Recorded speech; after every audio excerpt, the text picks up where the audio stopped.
Muito bem, nós continuamos a nossa série Esquecimentos e Lembranças, que tem como corrimão básico esse livro impresso, 190 anos de imigração alemã no Rio Grande do Sul, com o pastor Dreyer.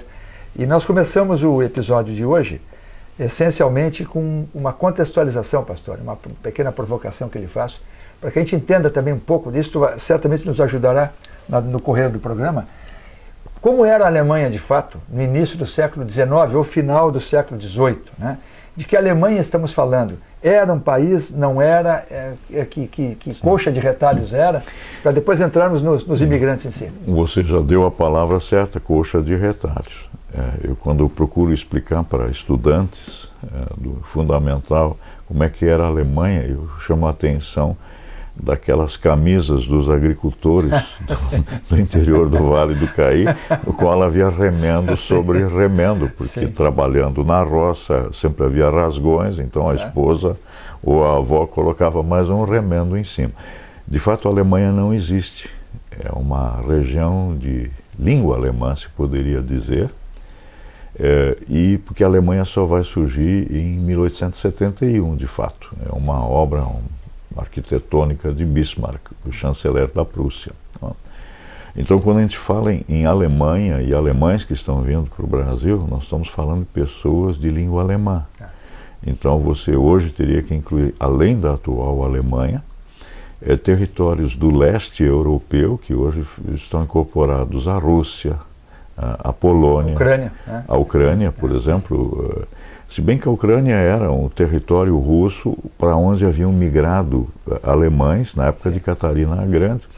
Mas se você pensa na República Tcheca, a Boêmia era uma área de fala alemã e a mais antiga universidade de língua alemã é Praga, hoje capital da República Tcheca. Eu achava que era Heidelberg, né? Não. Mas é antiga também, é de Heidelberg. Sim, mas Praga é a anterior, é a mais antiga universidade alemã, não é? Nesses termos. Mas a Áustria era um território todo de fala alemã. O norte da Itália era área de fala alemã, o Tirol, por exemplo, o italiano hoje, no Trentino se falava o alemão. Mas a Suíça tem uma parte de fala alemã. Você tem a Alsácia, hoje território francês, de fala alemã. Luxemburgo se fala alemão. Estrasburgo tem, inclusive, identificação nas ruas em alemão. Bem claro. Né? E também nos Países Baixos, parte do território, como estavam sob o domínio dos Habsburgos, havia áreas em que se falava o alemão também. Né? Então, na época, o Schleswig-Holstein ainda faz parte do território da Dinamarca. Então, de fato, alguns dos alemães que estão chegando em 1824 nem alemães são, eles são dinamarqueses, porque a Dinamarca existe como um reino que domina sobre toda a Escandinávia, não é? Então, a Noruega, a Suécia, a Groenlândia são territórios dinamarqueses na época. Não é? Então, se eu pego para aqueles que nos assistem se situarem melhor, o mapa da Alemanha atual, ela é bem menor do que isso que se designa, então, de Alemanha, e está dividida em reinos, em principados, em ducados, e há ainda cidades que são cidades-estado, porque têm a sua autonomia, são bem mais do que um município. E aqui a gente tem que mencionar cidades como Hamburgo, que era uma cidade-estado, Nuremberg, Augsburgo, não é? São cidades-estado com um forte poder econômico.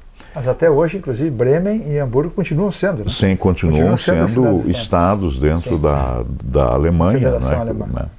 Então, no início do século XIX, e quando a gente fala em século XIX, a gente tem que falar no longo século XIX, que começa com a Revolução Francesa e vai terminar com a Primeira Guerra Mundial, cujo centenário se lembra atualmente, não é? 1914. Tristeza, o início, né? Tristeza. Não é fato a ser comemorado, mas a ser relembrado.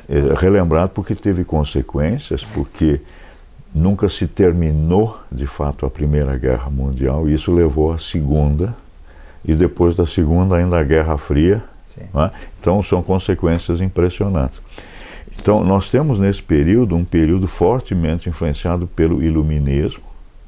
Napoleão havia exportado os ideais da Revolução Francesa, mas imposto um regime de ferro sobre toda a Europa, né?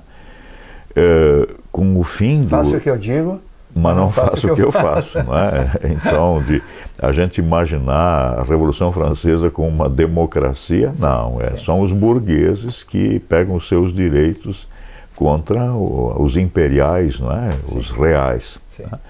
Então, com a disciplina da guilhotina. Né? Terrível, né? Se a gente pega sem Robespierre e os outros que vão estar... O homem que diz que antes da minha, muitas cabeças rolarão, ele foi profético, né? Ele também, porque ele perdeu a cabeça também. Né? Bom, até hoje a gente usa a expressão que a gente perde a cabeça, né? Aliás, uma coisa interessante aqui, emendando, quem visita Paris hoje em dia vê ali a Place de la Concorde, né? Sim. Não pode sequer imaginar que ali ficava exatamente a guilhotina e as celebrações públicas. E né? o próprio senhor Guillotin foi guilhotinado, perdeu a cabeça. Fez jus, né? Sim. Bom, então você tem, se a gente pega o ano de 1824, onde o pessoal está saindo para vir para o Brasil há 180 anos, você tem uma situação que terminou o regime napoleônico. Então você tem uma infinidade de soldados sobrando, é mão de obra ociosa. Porque com esse longo período de guerras e de populações sendo compulsoriamente integradas aos exércitos napoleônicos, você tem pessoas que nunca fizeram outra coisa a não ser pegarem armas. Isso vai ter consequências para o Brasil. Depois nós retomamos isso. Você tem, em algumas áreas, Napoleão eliminando a servidão da gleba. Quer dizer, eram pessoas que eram servos, que desde os tempos medievais pertenciam à terra, por isso servos da gleba, eles pertenciam ao pedaço de terra sobre o qual tinham nascido, e eram eles e suas descendências vendidos sempre que a propriedade fosse vendida. E o latifundiário, em alemão denominado de Junker, jovens nobres, que eles se arrogavam assim o direito de nobreza sem serem necessariamente nobres, eram senhores sobre essas pessoas. Eles determinavam se alguém podia casar ou não casar.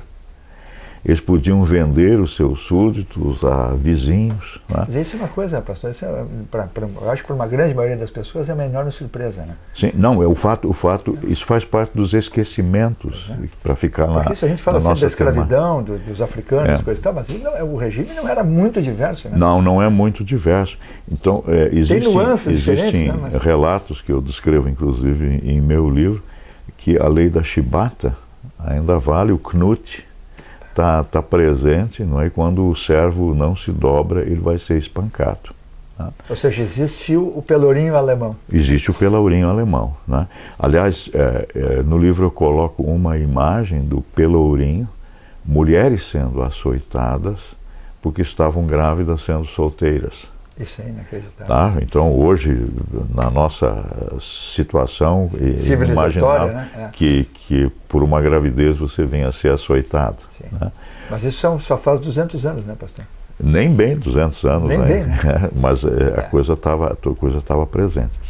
Então você tem, e esses servos, eles estão numa situação de periculosidade muito grande. Por que está sendo eliminada a servidão da gleba? A gente poderia dizer como Napoleão foi humanitário.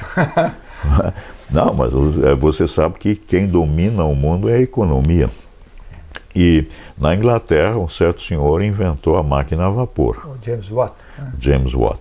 E a consequência disso é que começa a haver também uma mecanização da lavoura. Sim. Existe um trator a vapor. Tá? E esse vapor torna obsoleta a mão de obra servil também. Então, eles vão fazer o trabalho o trator faz o trabalho de 20 pessoas e mais na enxada. E o que vão fazer agora os latifundiários desses territórios alemães e outras áreas? Eles vão, como eles são também os legisladores, eles emancipam os servos. Puxa vida. Dão a liberdade. Generosamente. O que se fez aqui no Brasil com a lei do ventre livre, sim, a lei dos septuagenários, que foram, sim, sacanagens para cima da sim, população, sim, africana no Brasil. E essas pessoas agora são colocadas à margem das propriedades. Você tem contingentes enormes de pessoas que são chamados de mendigos, vagantes e vagabundos. Puxa. A palavra vagabundo se aplica à pessoa que foi tirada da terra, onde participava do processo produtivo, e agora está à margem da propriedade. Como uma árvore cujas raízes estavam fincadas. Estavam fincadas ali. Agora, isso não são indivíduos solteiros, eles têm famílias, têm crianças. Então, você tem um problema social de consequências impressionantes. Como é que essa pessoa vai se alimentar, vai viver? Praticando pequenos furtos. Sim. São pessoas alfabetizadas, a maioria são camponeses, mas muitos deles são artesãos. E aqui é importante, por causa dos nossos ouvidos brasileiros do século XXI, entender que artesão não é pessoa que pinta vidros de Nescafé para vendê-los, sim, sim, ou panos de prato, né, para colocar à venda. Não, o artesão é o ferreiro, é o funileiro, é a pessoa que trabalha com cobre, é o pedreiro, carpinteiro, marceneiro. Então todas essas profissões que alguns ainda vão ter conhecidos na infância, hoje o funileiro só faz calhas. Mas o funileiro, no século XIX, ele faz a forma de pão, ele faz o tarro, ele faz o funil. Né? Que interessante. Ele faz o tarro, né? As conchas para medir a farinha, para medir o arroz. Então ele é uma pessoa consertava fogões, o funileiro. O funileiro Bandeira, em Montenegro, na rua Capitão Cruz, ele também arrumava os fogões. Quando os fogões menciona uma medida de volume, cereais em litros, né? Era moio, não era? O moio. O moio, né? Então, são coisas que nós hoje não sabemos. Né? Não sabemos o que é uma talha, o que é uma grosa, são medidas que para nós se perderam. Uma outra, então você tem esse aspecto de camponeses e artesãos sobrando, e o artesanato vai ser afetado pela máquina a vapor. Porque pense, por exemplo, no caso do tecelão, que tem que fazer o fio, ele vai fazer depois do fio o pano, no tear manual, sim, e agora vem o tear a vapor. Ele é obsoleto, ele sobra. Então começam as produções em série e praticamente todas as profissões artesanais estão obsoletas na Europa. Para o Brasil isso vai ser esse pessoal vai ser muito bem-vindo por diversas razões. Eu vou pegar uma região em especial que afeta o Vale do Caí e o Vale dos Sinos, que é o atual Palatinado, que fica na divisa com a França. E ali tem um planalto chamado de Hunsrück, que vai moldar o dialeto alemão falado nos vales dos Sinos e do Caí. Então, hoje, estudiosos de linguística vêm da Alemanha para estudar dialeto alemão do século XIX, aqui no Brasil. Não intacto, mas ainda preservado. Não, preservado ainda, mas já com muito enxerto da língua portuguesa. Né? A gente fala em facão, o facão não existe no alemão, eles usam a palavra barranca, que vem do barranco, isso é uma palavra que não vem. É interessante escutar, eu já tive a oportunidade, no meio do discurso desse pessoal, pela distância parece uma palavra em português. Justo. Então é a mistura.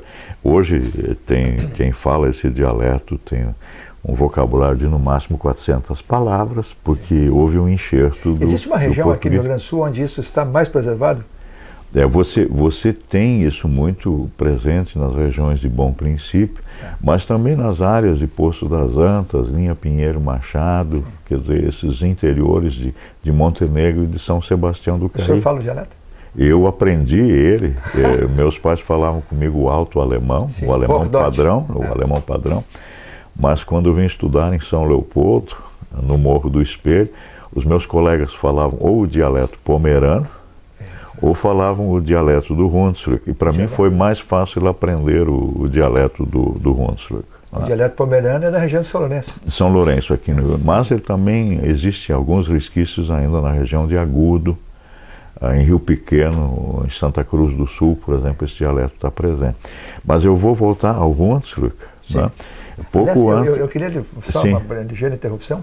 O Hunsrück hoje seria a região... Que cidade grande da Alemanha se encontra? O Hunsrück nunca teve cidades grandes. Sim. A maior cidade próxima faz parte do território de Hessen e a cidade de Frankfurt. Mas seria você, para ir para o Hunsrück, você pega o trem em Frankfurt. Vai para Koblenz? Para onde vai? Tem, Koblenz faz parte dessa região, mas você teria que pegar o trem em direção a Saarbrücken. O Sarre, não é? Que faz a divisa já com a França. Né? Então, é uma linha que até hoje não foi eletrificada. É uma das mais pobres da Alemanha ainda hoje. É a região subdesenvolvida. Mineira, né? Não, uma região subdesenvolvida em termos de comunidade europeia. Né?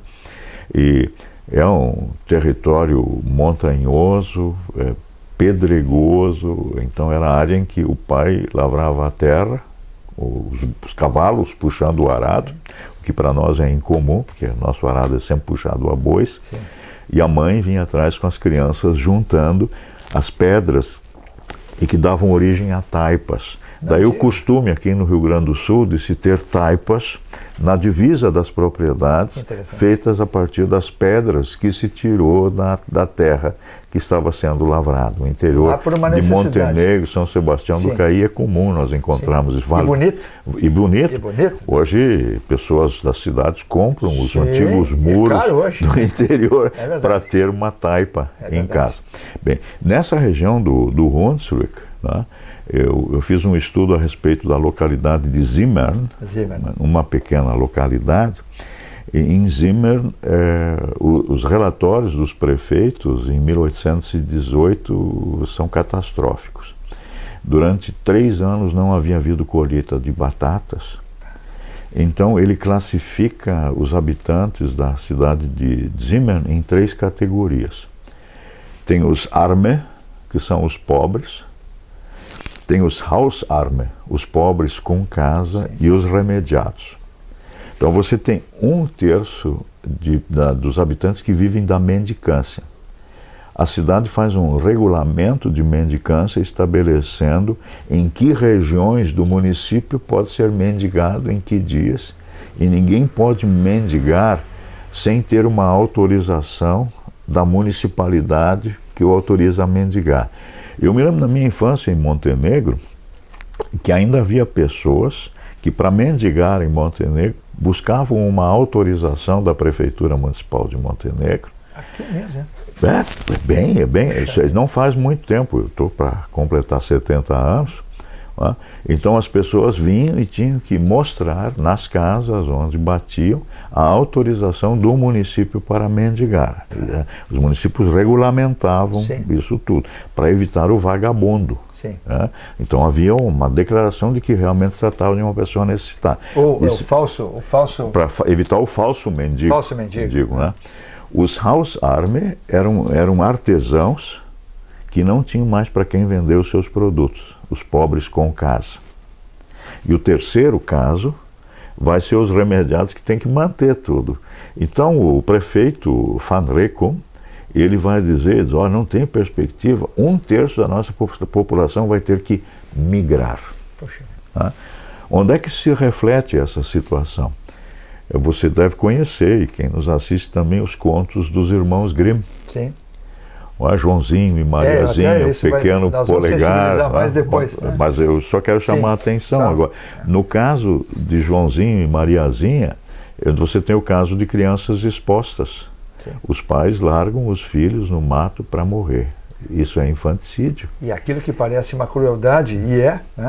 Na realidade retrata, espelha uma situação gravíssima. Claro, né? O outro caso é o caso do pequeno polegar, onde os pais fogem de casa e deixam as crianças sozinhas e o pequeno polegar vai ser o esperto. Bom, nós temos aqui já o gancho para o próximo episódio, e Voltamos em instantes. Né?